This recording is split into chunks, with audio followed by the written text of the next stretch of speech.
বিচারের এবং তদন্তের সময় কমিয়ে দেওয়া হচ্ছে। এর বাইরে যে গুরুত্বপূর্ণ যেই ব্যাপারে নীতিগত সম্মতি উপদেষ্টা পরিষদ জ্ঞাপন করেছে সেটা আপনাদের জানাচ্ছি। একটা হচ্ছে শুধু শিশু ধর্ষণ মামলার আলাদাভাবে বিচার করার জন্য, শিশু ধর্ষণের মামলার বিচার করার জন্য বিশেষ ট্রাইব্যুনাল স্থাপনের বিধান রাখা হয়েছে। এটা সবাই নীতিগতভাবে সম্মত হয়েছে। আরেকটা হচ্ছে আমাদের অনেক এই নারী ও শিশু নির্যাতন দমন আদালত দেখা যেত মামলার জট লেগে যেত, কারণ এখানে দুই ধরনের মামলা আসতো। একটা হচ্ছে সম্মতি সহ যে সমস্ত ধর্ষণের ঘটনা ঘটতো, যে বিয়ের প্রলোভন দেখিয়ে, এই সমস্ত মামলার অনেক আধিক্য ছিল, এই মামলাগুলাই বেশি ছিল। আর সম্মতি ব্যতিরেকে যেই ধর্ষণের ঘটনা, সেই মামলাগুলোর বিচার এই জন্য আটকে থাকতো।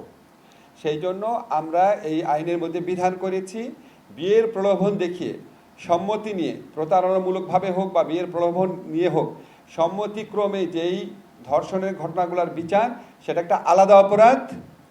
আর হচ্ছে সম্মতি ব্যতিরেকে মাগুরার ক্ষেত্রে, বরগুনার ক্ষেত্রে যেই ঘটনাগুলো ঘটেছে, সেই ধর্ষণের ঘটনাগুলোর আলাদা একটা অপরাধ হিসাবে এখানে আইডেন্টিফাইড হয়েছে।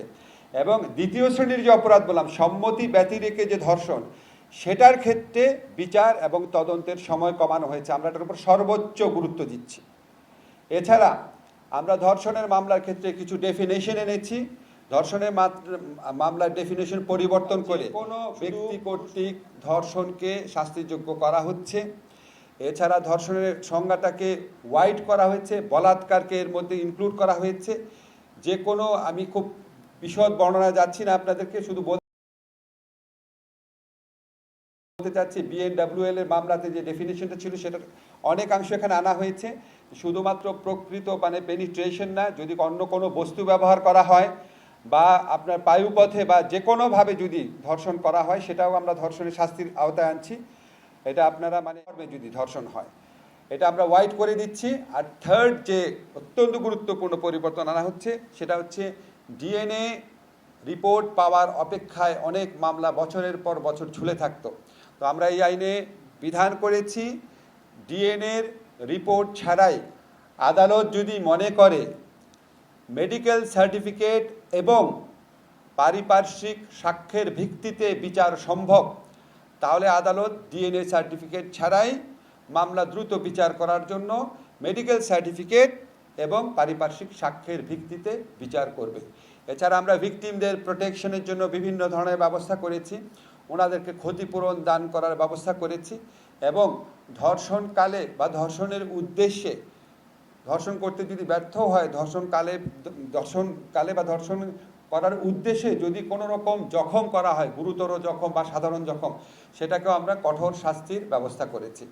আপনারা বৃহস্পতিবার দিন এটা চূড়ান্ত অনুমোদন হয়ে যাবে আমরা আশা করছি। এরপর আপনারা খুব দ্রুত গেজেট নোটিফিকেশন হয়ে যাবে, এটা আপনারা খুব দ্রুত আপনারা কপি পেয়ে যাবেন। তবে আপনাদের এই ধর্ষণের বিচারের ক্ষেত্রে বিলম্ব হওয়ার একটা বড় কারণ হচ্ছে পর্যাপ্ত পরিমাণ ডিএনএ ল্যাব না থাকা। আজকে সিদ্ধান্ত হয়েছে যে আমরা এবং চট্টগ্রামে এবং রাজশাহীতে দ্রুততার সাথে আরো 2টা ল্যাব ডিএনএ ল্যাব স্থাপন করব।